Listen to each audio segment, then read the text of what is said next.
On today's episode, a growing industry kung tawagin. Alamin ang estado ng Peking duck breeding sa bansa. Breed your Peking ducks and take care of its eggs the right way for a more profitable business. Celebrate 84 years of service with the mother of all livestock agencies, ang Bureau of Animal Industry. The ultimate supplement para sa inyong mga Peking ducks and ducklings narito na with Viteral. This portion is brought to you by Tatak Excellence. Yan ang magaling! Maituturing na emerging market pa lamang ang Peking duck dito sa Pilipinas. Ito ay dahil sa kakaunti ang mga breeders. Pero dahan-dahang ipinakikilala ng mga breeders ang Peking duck sa publiko. Kamusta na nga ba ang industriya ng Peking duck breeding dito sa Pilipinas?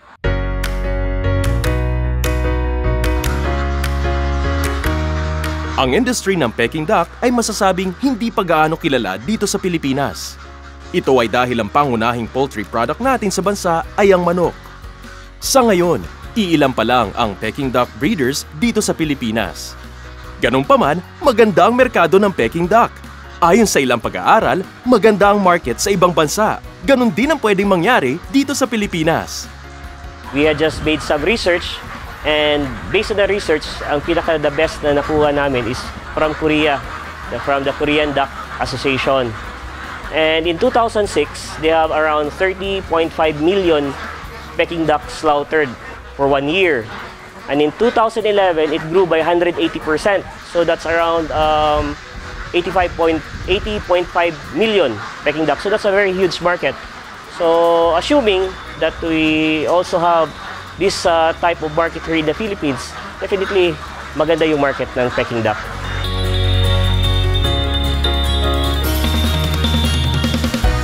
Maliit pa lang ang produksyon ng Peking duck meat dito sa Pilipinas. Humigit kumulang 1 million lang ang bilang nila dito sa bansa.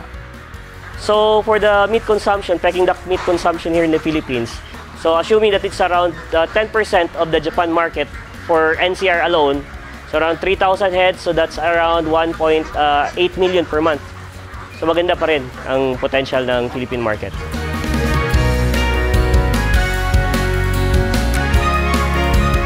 Hindi lang basta masarap, dapat dumaan din sa tamang proseso ang bawat Peking duck meat. Kaya naman dito sa Prima Duck ng EDL Farm, sinisigurado nilang ligtas at malinis ang kanilang mga products before it comes down to our tables. Talagang prime ang mga Peking duck products ng Prima Duck. Hindi lang dahil sa maganda at healthy ang farm management. Kumpleto rin ang kanilang mga equipment mula hatchery hanggang sa dressing plant. For the production aspect, we won't be having problems with Prima Duck since we also have our dressing plant. So, madali na namin i-dress yung mga Peking duck namin. At the same time, we have partnered with Animal Products Development Center under Bureau of Animal Industry.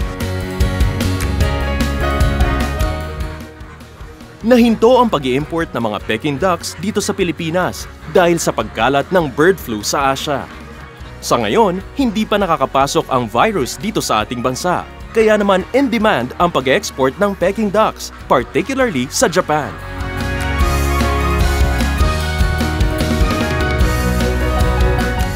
Dito sa EDL Farm, ang mga day-old ducklings na nahahatch ay pinapadala sa iba't ibang backyard farmers na nagbe-breed ng mga Peking ducks at sa mga contract growers na nagbe-breed for exportations. We market the product to poultry supplies. Second is emerging farmers who would like to shift from chickens to ducks. And third is for contract growers if Japan market will now be open for our export. Ayon nga sa kasabihan, prevention is better than cure.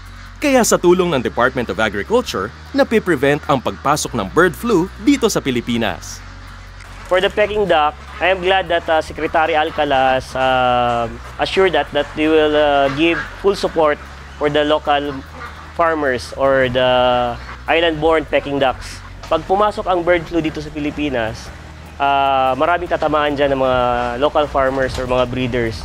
Ang unang tatamaan dyan is mga chicken natin.